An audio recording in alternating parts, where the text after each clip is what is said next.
Tuhan, Shalom. Shalom.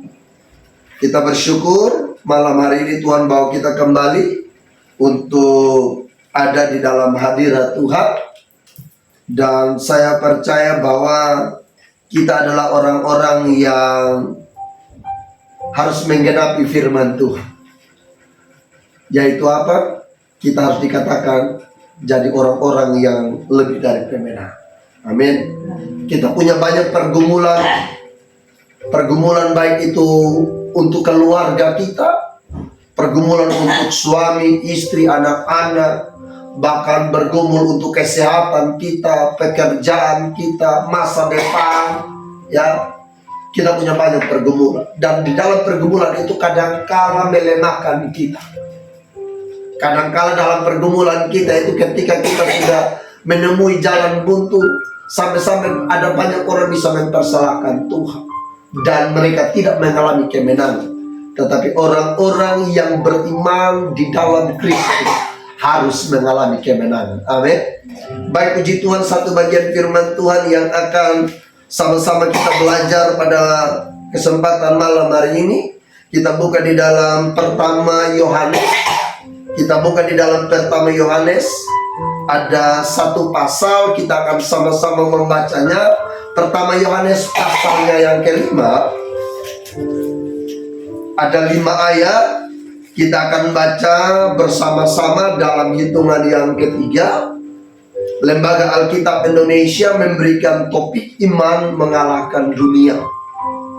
Yang sudah dapat katakan amin. Amin. Kita baca bersama-sama dalam hitungan yang ketiga. 1, 2, 3.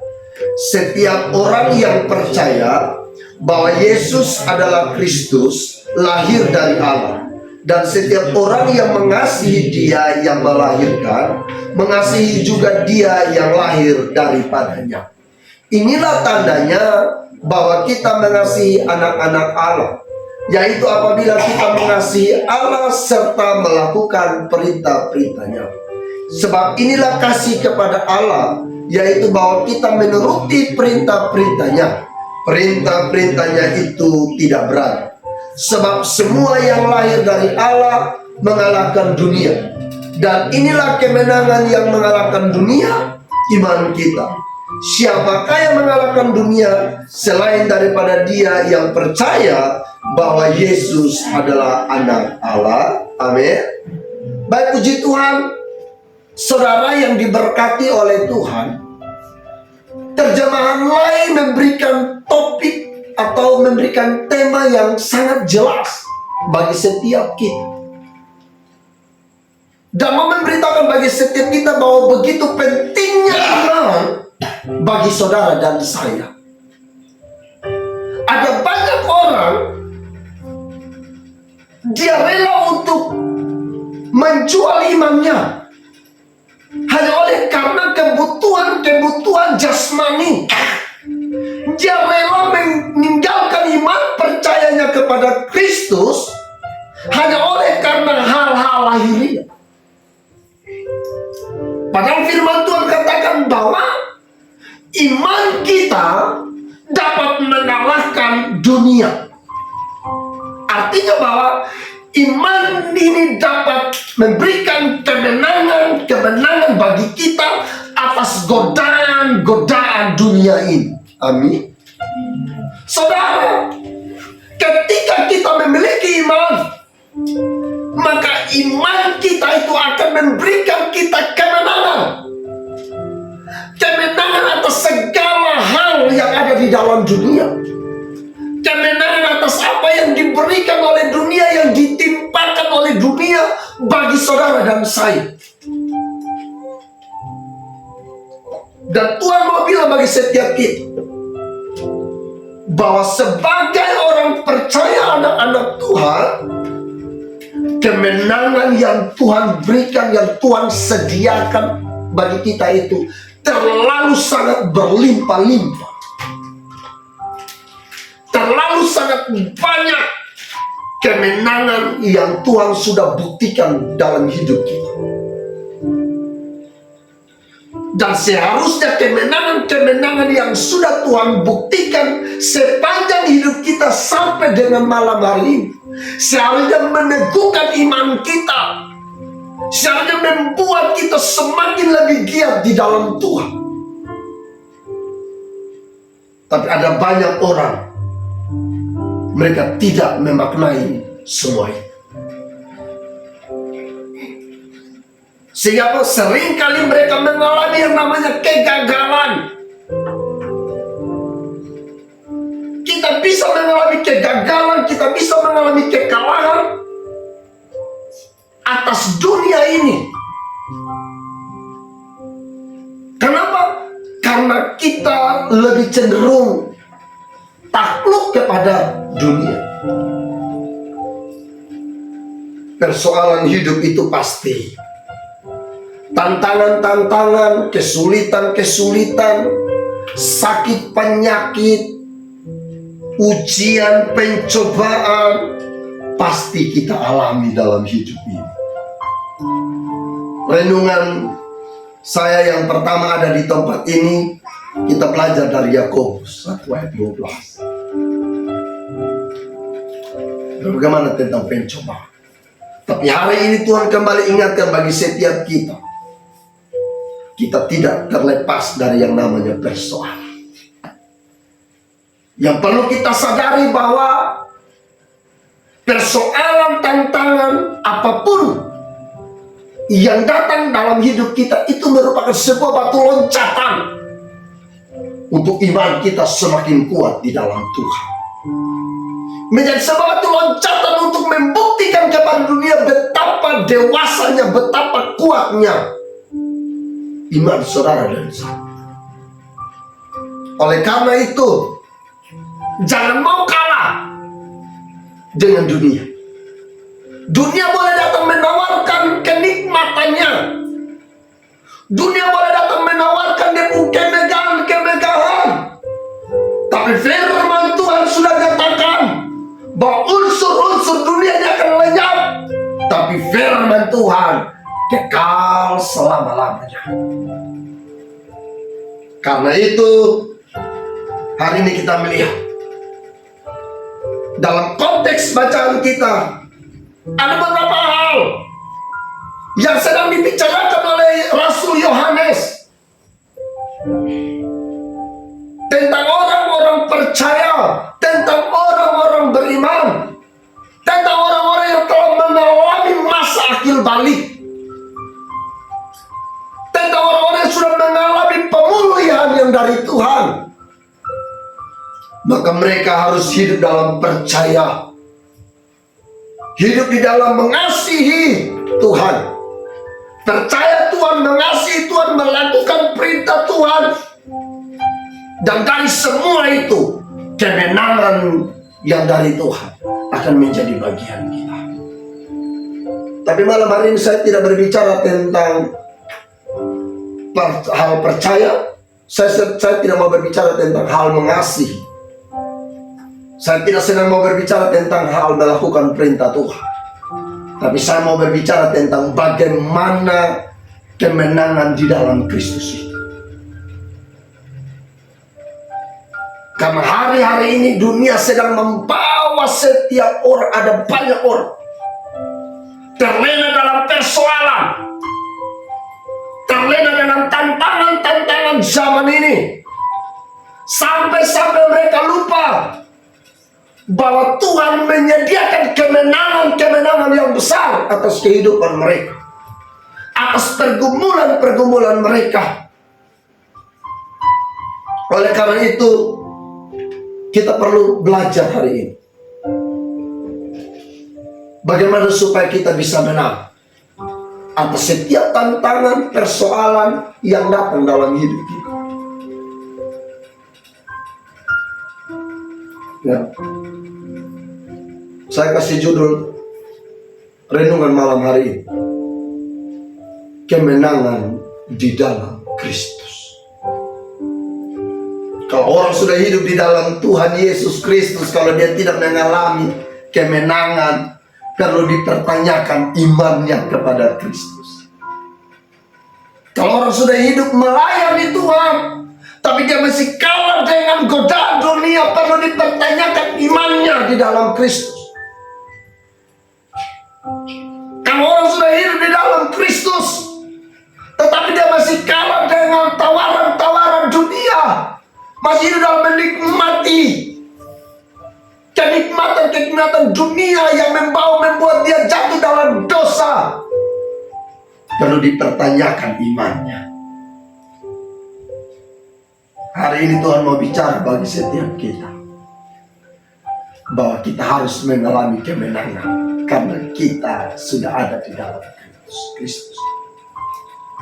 Karena menjadi ayat sorotan yang menjadi renungan kita malam hari ini di ayat yang keempat, bahwa sebab semua yang lahir dari Allah mengalahkan dunia. Dan inilah kemenangan yang mengalahkan dunia, yaitu iman kita. Tetapi konteksnya, semua yang lahir dari Allah mengalahkan dunia. Artinya apa? Kemenangan.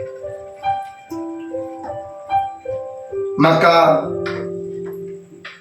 pertanyaannya bagi setiap kita, bagaimana supaya kita bisa menang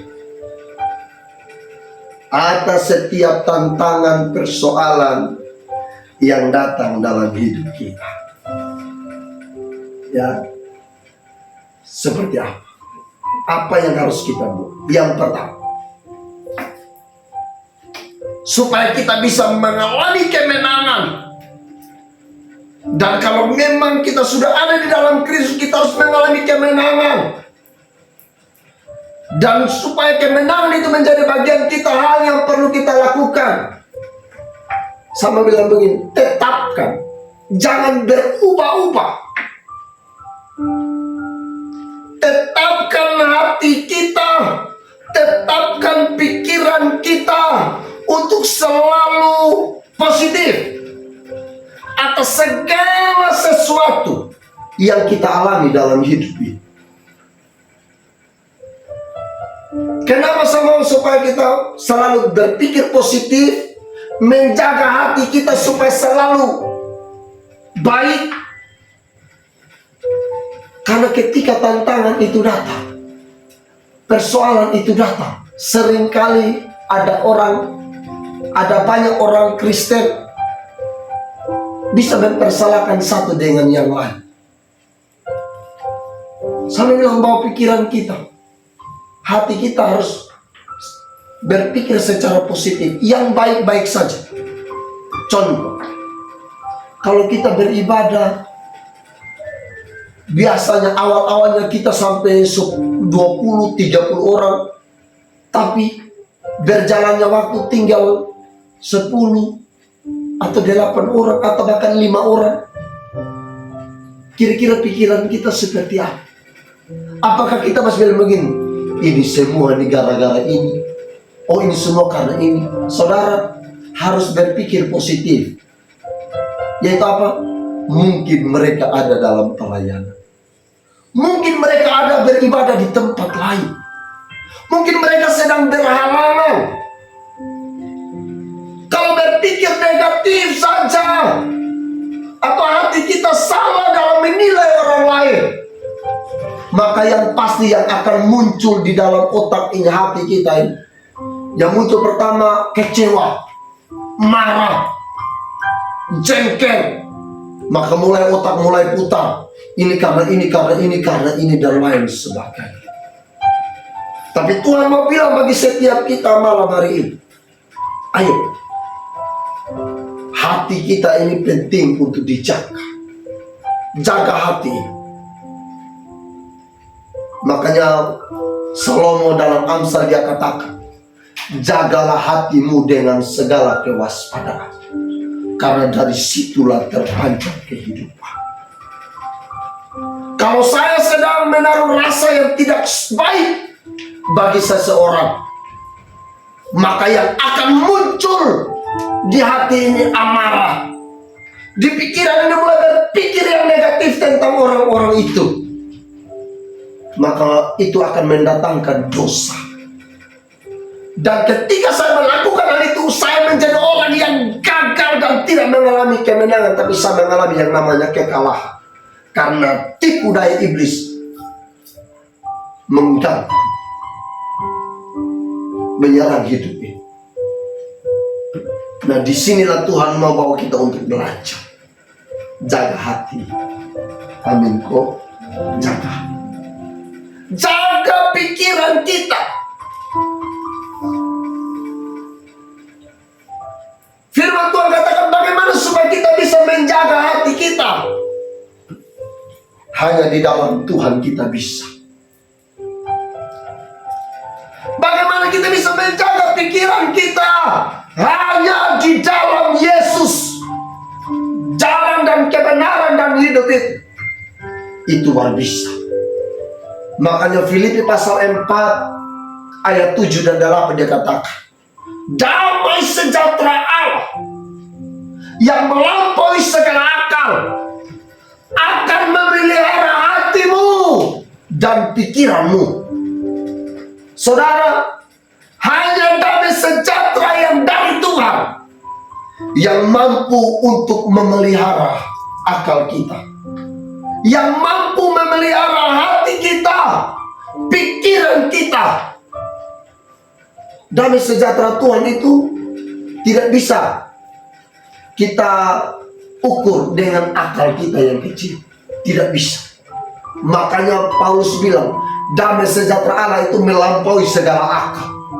Tidak bisa akal manusia dapat mengukur damai sejahtera. Sehingga dia katakan, bagaimana cara supaya hati dan pikiran kita ini aman? Maka dia katakan, semua yang benar, semua yang mulia, semua yang adil, semua yang suci, semua yang manis, semua yang sedap didengar, semua yang disebut kebajikan dan patut dipuji. Ayat 8 itu dia menjelaskan, dia menekan bagian kalimat yang terakhir, pikirkanlah semuanya. Maka disinilah konteks kemenangan orang percaya, yaitu apa? Jaga hati. Amin kok. Jaga.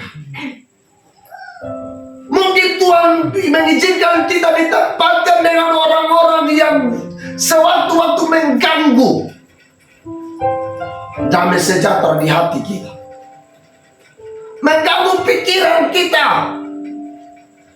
Tetapi sama katakan, Amsal katakan bahwa besi menajamkan besi, manusia menajamkan sesama. Kita tidak akan mungkin naik kelas kalau tidak melewati ujian itu. Amin. Disinilah Tuhan mau bilang bagi setiap kita belajar bahwa kita harus menang atas godaan dunia. Kita harus menang atas tantangan yang diberikan oleh dunia. Saudara, Ayub itu mau dicobai oleh iblis. Iblis minta izin dulu di Tuhan, dan Tuhan izinkan baru bisa. Saudara, anak-anak Allah, iblis akan coba kita tapi minta izin di Tuhan. Kita sama, tapi memang porsinya yang berbeda. Tapi tetap seizinnya Tuhan dulu baru bisa. Tetapi apakah kita bisa bertahan atau tidak? Seperti Ayub. Ayub mengalami penderitaan cukup lama. Penderitaannya itu terlalu berat. Orang zaman sekarang belum alami seperti yang dialami oleh Ayub. Sampai Ayub katakan, itu aku akan timbul seperti emas. Di ending pasal 42 dia katakan, kalau dulu aku mendengar apa kata orang, tapi sekarang aku sendiri melihat, aku sendiri menyaksikan, aku sendiri yang mengalami kebaikan Tuhan.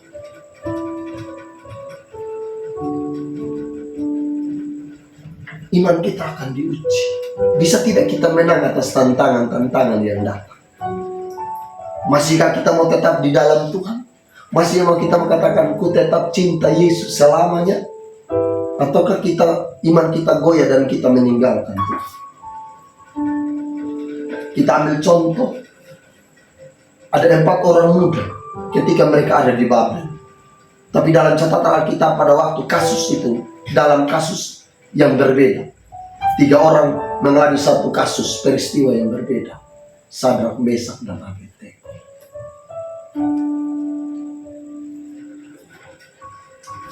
Mereka diuji, mereka ditantang luar biasa. Bahwa mereka harus diminta untuk menyembah kepada patung yang dibuat oleh raja. Kalau tidak menyembah, resikonya harus dibuang, dilempar ke dalam api. Kalau karena kita, lebih mengaku sudah menyembah, sekosannya berat juga. Tapi lihat, yang dibuat oleh 3 orang muda luar biasa. Ketakutan mereka bukan kepada tantangan yang ada di depan. Ketakutan mereka bukan terhadap api yang ada. Ketakutan mereka tidak kepada raja. Titah raja tidak penting. Mereka tidak takut, mereka tidak gentar. Yang mereka takut kepada Allah yang hidup, Tuhan yang hidup. Sekalipun Allah kami tidak mampu menyelamatkan kami, kami tetap tidak akan menyembah kepada patung yang dibuat oleh raja. Sebuah keputusan, sebuah ketetapan hati yang tidak gampang. Kenapa? Resikonya mati. Tapi lihat keputusan mereka dengan iman, dengan keyakinan bahwa Tuhan pasti memberikan kemenangan. Tuhan pasti bela. Tidak bisa dilampaui dengan akal. Kita katakan raja melihat tadi dibuang 3 orang, kok seperti 4 orang. Saudara, dalam tantangan, dalam masalah, dalam persoalan kita tidak sendiri. Ada Tuhan. Amin. Ada Tuhan. Tadi kita masuk, kita lihat, kita waktu itu hari beda datang khotbah di sini. Oma ada sakit, Opa juga ada sakit, duduk di kursi sana. Tapi waktu kita pun suka cita luar biasa. Kenapa? Karena ternyata Tuhan buat hal yang luar biasa.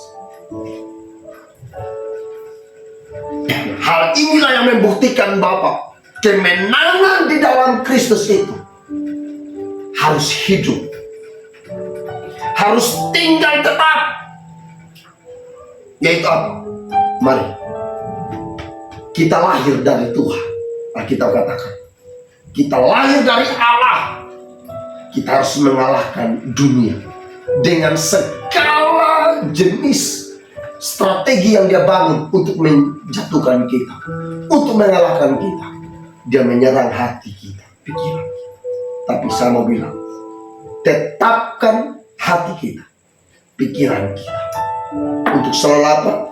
Selalu berpikir yang baik, yang positif saja dalam segala hal. Orang merancang jahat terhadap kita, berpikir positif saja. Bapak, bahwa itu semua itu hanya kelak.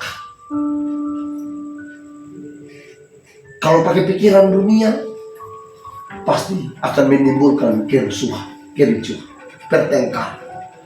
Tapi pakai pikiran positif. Saya selalu berpikir positif.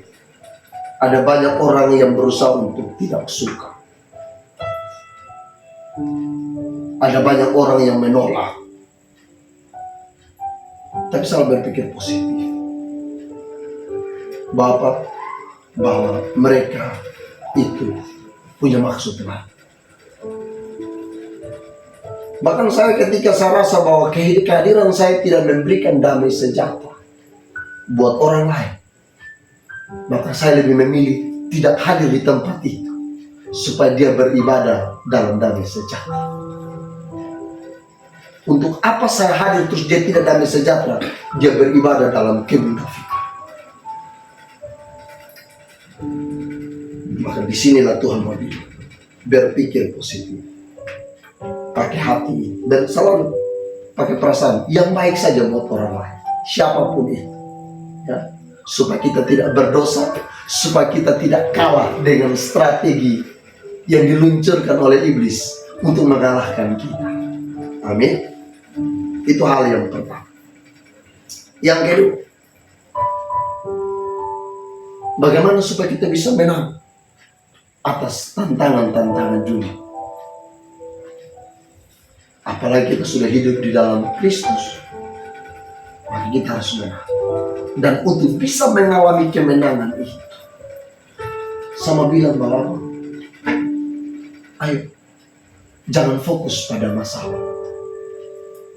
Jangan fokus pada setiap persoalan. Jangan fokus pada penderitaan kita. Tetapi saya mau ajak kita, ayo, mari kita fokus pada janji-janji Tuhan.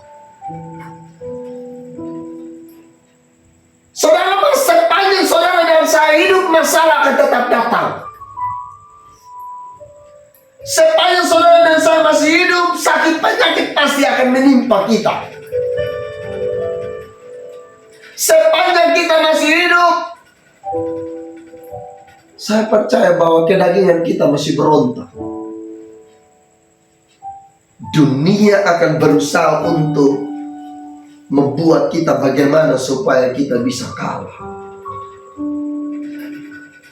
Tapi janji Tuhan hari ini memberikan bagi setiap kita bahwa kita harus mengalami kemenangan. Kalau fokus kita pada janji Tuhan, maka kita pasti akan mengalami yang namanya kemenangan.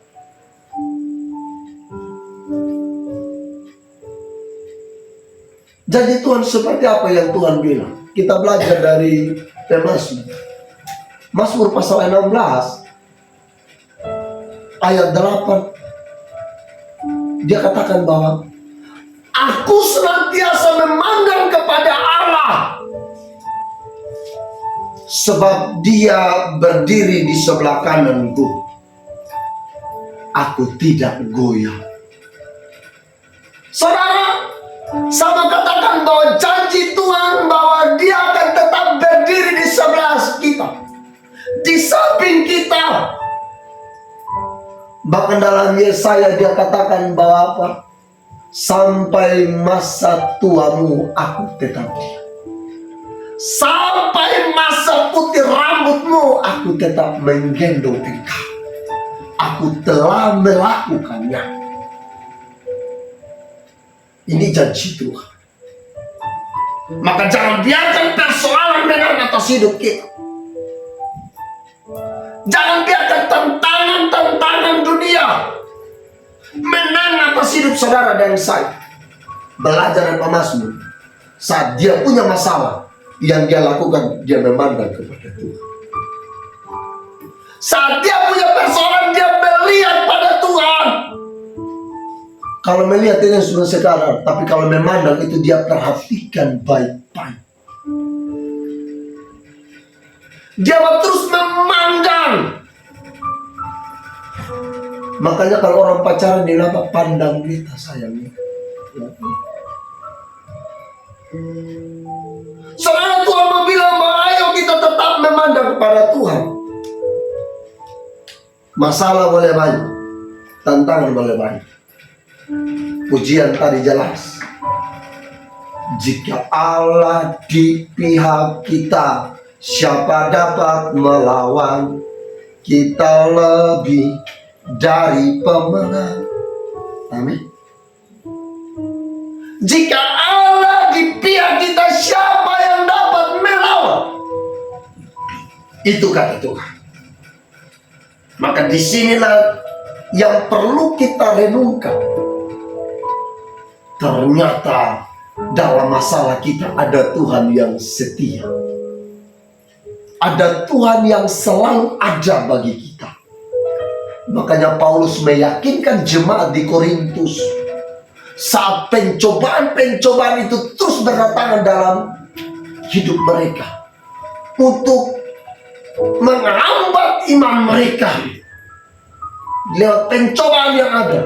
Dia katakan pencobaan yang kamu alami itu biasa, tidak melampaui batas kekuatan manusia. Sebab Dia Allah kita yang setia. Ketika kita dicobai, Ia tidak akan membiarkan kita dicobai melebihi kekuatan kita. Dia akan berikan kita kekuatan dan jalan keluar. Ini bukti kesetiaan Tuhan. Ketika saudara dan saya tidak setia, Dia Allah yang tetap setia. Amin. Dia Allah yang setia.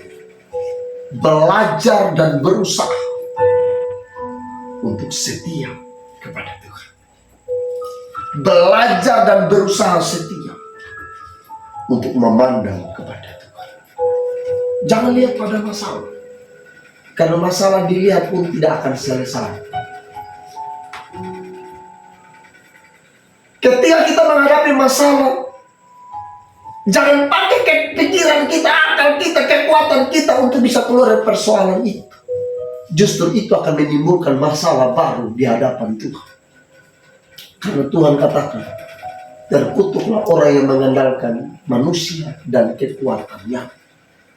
Makanya Yeremia 17 ayat 7 dia katakan, diberkatilah orang yang mengandalkan Tuhan dan yang menaruh harapnya pada Tuhan. Amin. Nah, disinilah Tuhan bilang, bahkan dalam Mazmur 16 ayat 11 dia katakan, engkau memberitahukan kepadaku jalan-jalan kehidupan. Di tanganmu, di hadapanmu ada sukacita berlimpah-limpah. Di tangan kananmu ada nikmat senantiasa. Wih, saya bilang Tuhan kita luar biasa. Dia kasih tahu kepada kita tentang jalan kehidupan itu seperti apa. Yaitu apa? Jangan lihat masalah, jangan fokus masalah. Karena apa? Karena engkau fokus, engkau tidak akan menemukan jalan kehidupanmu. Tapi kalau engkau memandang kepada Tuhan, aku beritahu bahwa itu jalan kehidupan. Kalau engkau memandang pada janji Tuhan, maka engkau harus tahu ada sukacita yang berlimpah-limpah. Saat engkau memandang kepada Tuhan, ingat di tangan kanan Tuhan ada nikmat senantiasa. Jangan lihat pada persoalan. Amin. Ya kakak sudah pernah alami. Siapa yang bilang, oh kakak sudah pernah di posisi, semua orang pernah mengalami tekanan yang berat, masalah yang berat. Satu dunia pun pernah mengalami waktu COVID. Semua dunia, semua orang mengalami. Kalau saya tidak pernah takut dengan yang namanya COVID waktu itu. Tidak. Karena saya tahu hidup kita ada dalam tangan Tuhan. Kalaupun Tuhan izinkan pulang, pulang. Saya bukan orang yang takut dengan kematian. Kenapa? Karena saya tahu tempat saya Tuhan siap. Saya tidak perlu takut. Saya tahu akhir hidup saya ada di mana kok. Saya bukan orang yang abal-abal percaya kepada Tuhan. Maka di sini Tuhan mau bilang, kamu mau menikmati ini hidup, mau mengalami sukacita, mau melihat bagaimana pertolongan Tuhan. Jangan lihat pada masalah kita, tapi fokus pada janji Tuhan. Amin. Fokus pada janji Tuhan. Memang dalam menunggu itu, jawaban itu kadang-kadang kotong capek, bosan, karena hal yang paling menjengkelkan itu menunggu. Itu paling menjengkelkan. Beta pernah tanya, beta pernah omong cinta dengan istri. Dia mau diulang. Dia bilang tunggu, nanti baru kasih jawaban. Kok jawaban besok dia nyari sama? Dia bilang bisa, dia pikir-pikir. Nah dalam menunggu itu yang jengkel. Itu berdoa tikam lutut, mudah-mudahan dia terima. Kalau soal terima, bukan dukung betina, tidak. Pasti Tuhan bertindak. Saudara, ya kayak Yosef, Pasti bergumul dulu baru bisa dapat jawaban. Saudara, sama bilang bahwa itu tantangan itu. Tapi jangan takut. Janji Tuhan hari ini bagi kita. Dia Allah yang setia. Sekalipun kita tidak setia, Dia tetap setia. Bagian yang ketiga, bagaimana supaya kita bisa mengalami kemenangan? Sebab firman Tuhan malam hari ini katakan bahwa sebab sebab orang yang lahir dari Allah harus mengalahkan dunia. Nah bagaimana? Maka sama bilang yang ketiga, lakukan segala sesuatu, apa saja yang kita perbuat, lakukan di dalam takut akan Tuhan. Karena ada orang yang dia takut Tuhan hanya cuma ketika dia ada dalam hadirat Tuhan, ada di dalam ibadah, tapi tidak semua orang yang sedang beribadah itu takut Tuhan. Saudara, dari tempat ini sama bilang, banyak kita dapati sekarang di gereja-gereja, orang-orang muda, bahkan juga ada orang-orang tua, bahkan ada juga oma-oma. Ketika memberitahu firman Tuhan tidak fokus pada firman Tuhan, tapi hanya cuma chatting, lihat story, pasang status. Mereka tidak menghargai hadirat Allah. Tapi ditanya takut Tuhan, takut. Tapi mereka tidak mengarahkan perhatian mereka sungguh-sungguh kepada firman Tuhan. Ini dari nama cinta yang munafik. Rasa takut yang penuh dengan kemunafikan. Yang lebih parah lagi, ada orang baca cerita firman Tuhan, ada orang baca cerita itu mau Tuhan satu itu memang terlalu. Kita dicek dia di jalan dia pakai sepatu, orang yang pakai sepatu kalau yang sesat itu sama dengan orang beli kipas angin yang tak putar.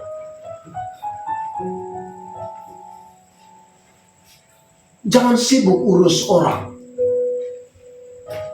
Makanya Paulus bilang, perhatikan dengan seksama bagaimana kamu hidup. Hanya orang fasik, hanya orang bebal yang sibuk dengan orang lain pun hidup. Tapi orang bijak, dia jaga hidup. Orang bijak itu omong jaga-jaga. Ada bilang, oh kebetulan ya, pemamuran aja, kebetulan baperan aja, lu pun kasih karunia beda. Tidak bisa sama.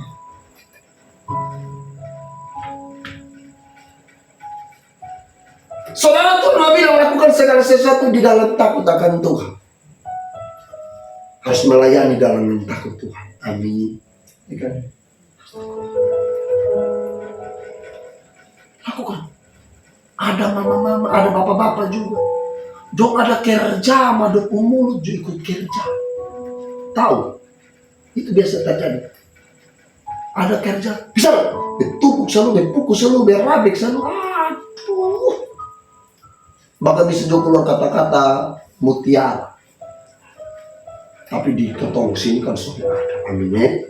Semua waktu anak bikin masalah, kakak baik-baik ya. Tuhan Yesus berkati. Makanya Paulus bilang kepada jemaat yang ada di Kolose, dia bilang apa? Apa saja yang engkau perbuat, perbuatlah seperti untuk Tuhan. Perbuat dengan segenap hatimu seperti untuk Tuhan dan bukan untuk manusia. Ada orang yang kerja, ada yang kerja di hati, ada di kerja sedang, ada di hati sebelah, ada di jalan-jalan. Dia bekerja cepat tuh, beta mau jalan-jalan, beta mau pergi, kalau akhirnya kerja sudah maksimal. Pak firman Tuhan katakan bahwa perbuatlah dengan segenap hatimu. Kakak melayani dengan segenap hati, amin. Tadi dia pikir-pikir, kalau bisa melayani dengan segenap hati, pas dia pikir, kok cepat-cepat suruh kau betul pindah dari pelentam. Karena segenap hati, amin. Iya.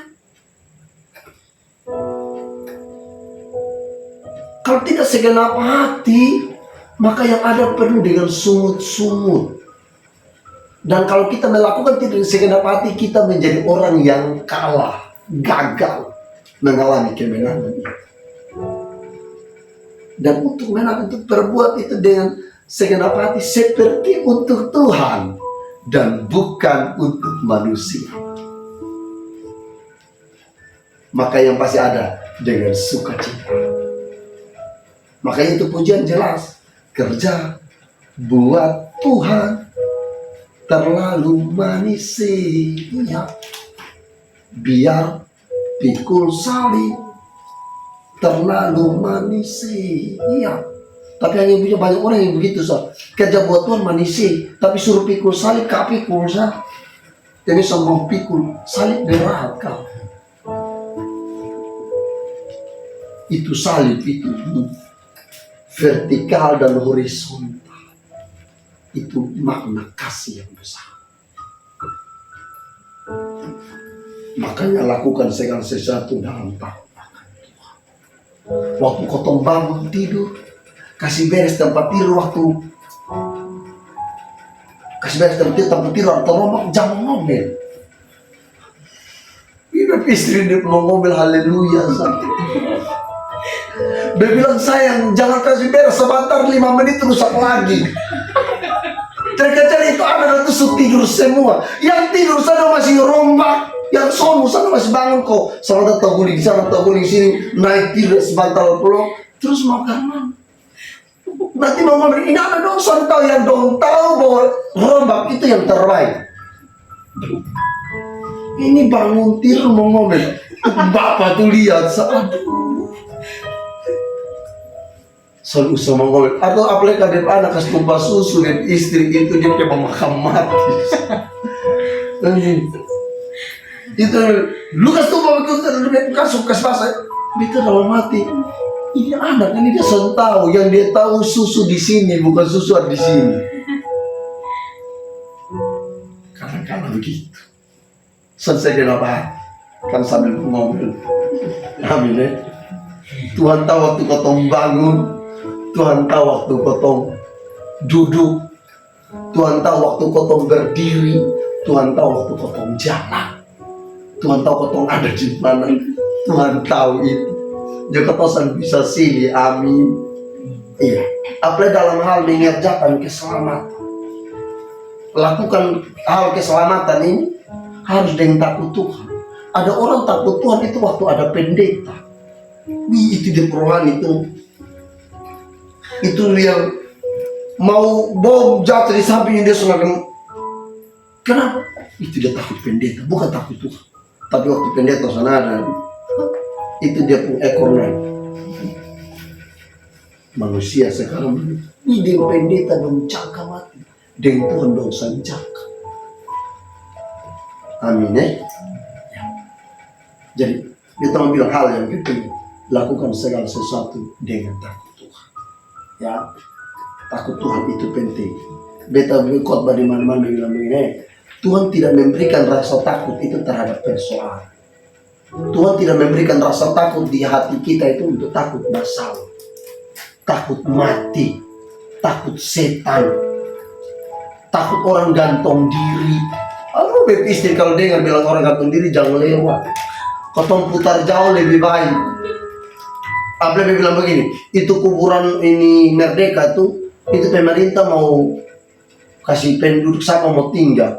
Dia bilang kau bangun rumah di atas kuburan bisa. Dia bilang lu tinggal sendiri. Karena bukan di jalan pelayanan, maka beta pulang tengah malam dan dia pergi ya sampai di dalam kubur. Saudara, memang bilang bagi setiap kita modal mereka juga, ayo kau sungguh-sungguh takut Tuhan. Makanya Paulus bilang kepada jemaat di Filipi, kerjakanlah keselamatanmu dengan takut dan cinta kepada Allah. Paulus bilang, sekalipun aku tidak ada tapi tetap kerjakan keselamatan. Kerjakan keselamatan itu bukan tergantung pendeta ada baru Tuhan ada. Oh banyak orang dulu baru Tuhan hadir, tidak. Kehadiran Tuhan adalah hati yang siap mau berjumpa dengan Tuhan. Bukan tergantung dari banyaknya orang baru Tuhan hadir, tapi tergantung hati yang rindu, hati yang siap menerima Tuhan. Amin. Bagian yang terakhir, karena ini sudah jam 9. Bagaimana supaya kau bisa mengalami kemenangan? Bagian yang terakhir, Tuhan kasih beta satu pengertian: tetap bersyukur. Kalau kita tidak bersyukur dengan keadaan-keadaan yang kita alami, maka kita gagal mengalami kemenangan. Bersyukur Tuhan kasih beta istri yang cerai. Kalau soalnya beta rumah ini seperti kuburan, diam saja. Tapi kalau cerai kan rame, dia sendiri sama kayak satu kelurahan. Iya, apalagi dari anak satu, beta bersyukur. Anak-anak bikin jaga beb istri, jadi rasa kayak rame. Kalau saya beb istri kan pendiam waktu tidur. Tapi waktu anak-anak aduh, itu dia kalau saya tadi sempat teriak satu di sini, teriak satu. Pokoknya dia lebih dari setrika, keliling, cepat. Sore cepat dapat nonton mungkin doa ada di Osmok sana. Iya, penonil di Osmok dekat tuh. Saudara sama bilang bahwa kau harus tetap bersyukur. Dapat istri yang cerai, dapat suami yang pendiam, suami yang cerai, suami yang keras, suami yang kasar. Bersyukur. Kenapa? Kan kau tidak bisa meminta. Ada banyak orang bilang begini, waktu dia masih muda dia bilang doa dengan Tuhan, kasih beta jodoh yang mapan, yang ganteng, yang putih, yang ke artis Korea. Itu dia terlalu lebih ya. Tuhan bilang begini, bisa deh kasih, mau coba cek lu muka di kaca. Tuhan kasih pas-pas, amin. Ya toh. Masa Tuhan kasih yang nonton di TV, nonton di laptop, dong berharap dapat yang model begitu. Nah, fotokopi saya kok dapat nyong saya pernah tempel di muka saya. Anggap itu sih. Hanya bisa begitu. Tuhan kasih sesuai kebutuhan, amin ya. Ya mata dua, hidung dua, ya loba hidung dua aja. Kalau hidung sama begini bahaya. Iya, dapat yang pas-pas untuk melengkapi. Saudara, dia bilang bahwa kau tetap bersyukur, karena kadang-kala keadaan dunia ini membuat kau akhir-akhir ini kau khawatir. Apalagi sekarang kau ada masuk di tahun politik sedikit lagi, kau khawatir. Dalam rumah ini bisa terjadi peperangan. Satu bilang, beta amin. Oh, lu orang Kristen, amin, iya. Terus beta, bega masalah. Terus lu, disuruh tahu, lebih sapa. Saudara, aduh ini ngeri. Tapi Mama bilang, ketong kekhawatiran ini, jangan lupa untuk membuat ketong bersyukur. Ya, apalagi ketong kekhawatiran akan hal makan, minum, pakai. Tuhan bilang, ya, dan Yesus bilang dengan jelas ketika dia berkhotbah di atas bukit, janganlah engkau khawatir tentang hal makan, minum, dan pakai.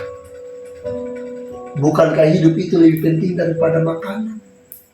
Tubuh lebih penting dari pakaian? Itu dicari bangsa-bangsa yang tidak mengenal Allah. Akan tetapi aku tahu engkau juga memerlukannya.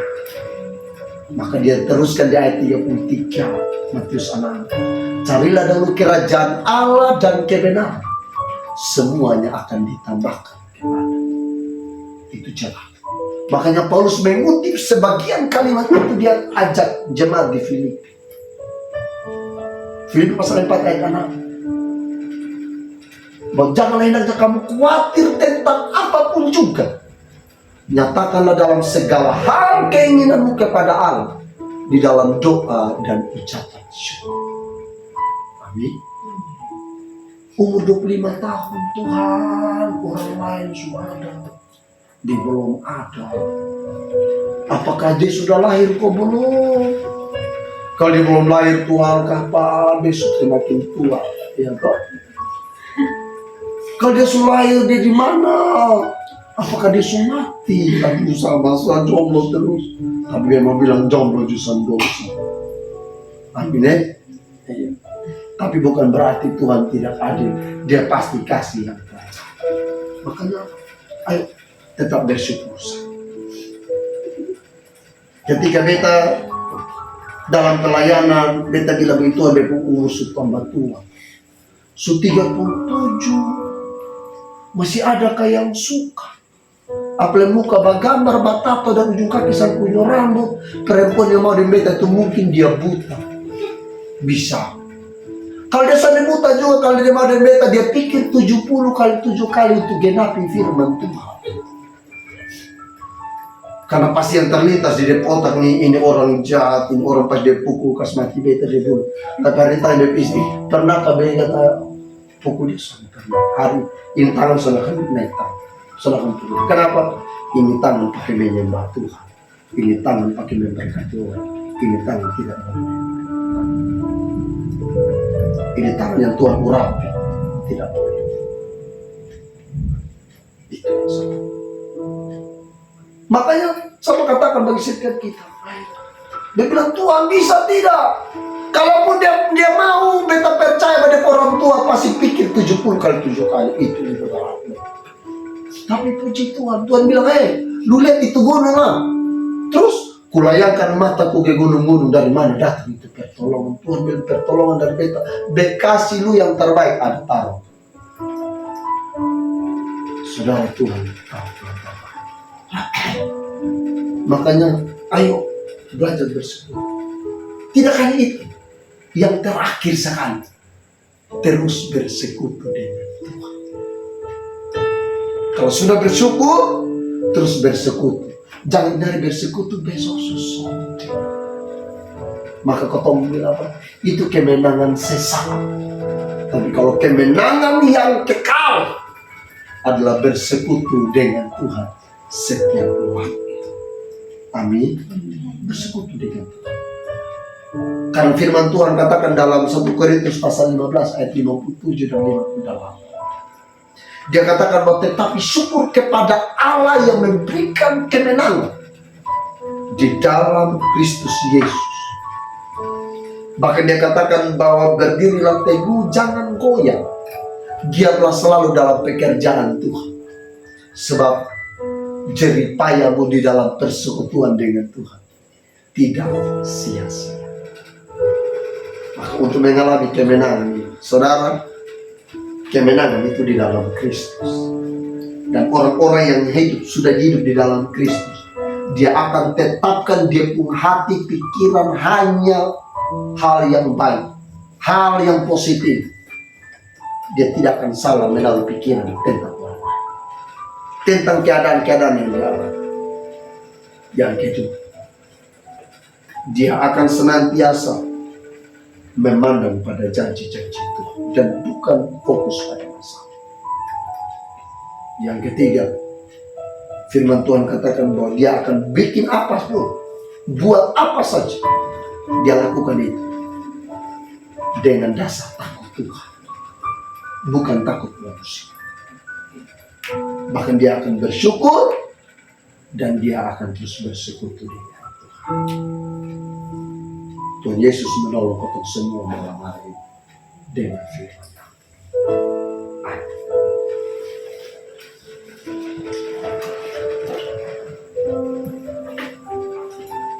Firman Tuhan telah disampaikan bagi setiap kita. Saya rindu firman ini kita renung. Dan kita mau katakan kepada Tuhan, saya mengalami kemenangan terus di dalam Tuhan. Kemenangan atas persoalan, atas pergumulan ini, kemenangan atas masalah, tantangan apapun, saya mau mengalami kemenangan. Dan untuk mengalami kemenangan, firman Tuhan telah disampaikan bagi setiap kita. 4 hal, bahkan 5, bersekutu dengan Tuhan. kita mau miliki dalam hidup ini, sehingga di dalamnya Tuhan dipuji dan dipermuliakan.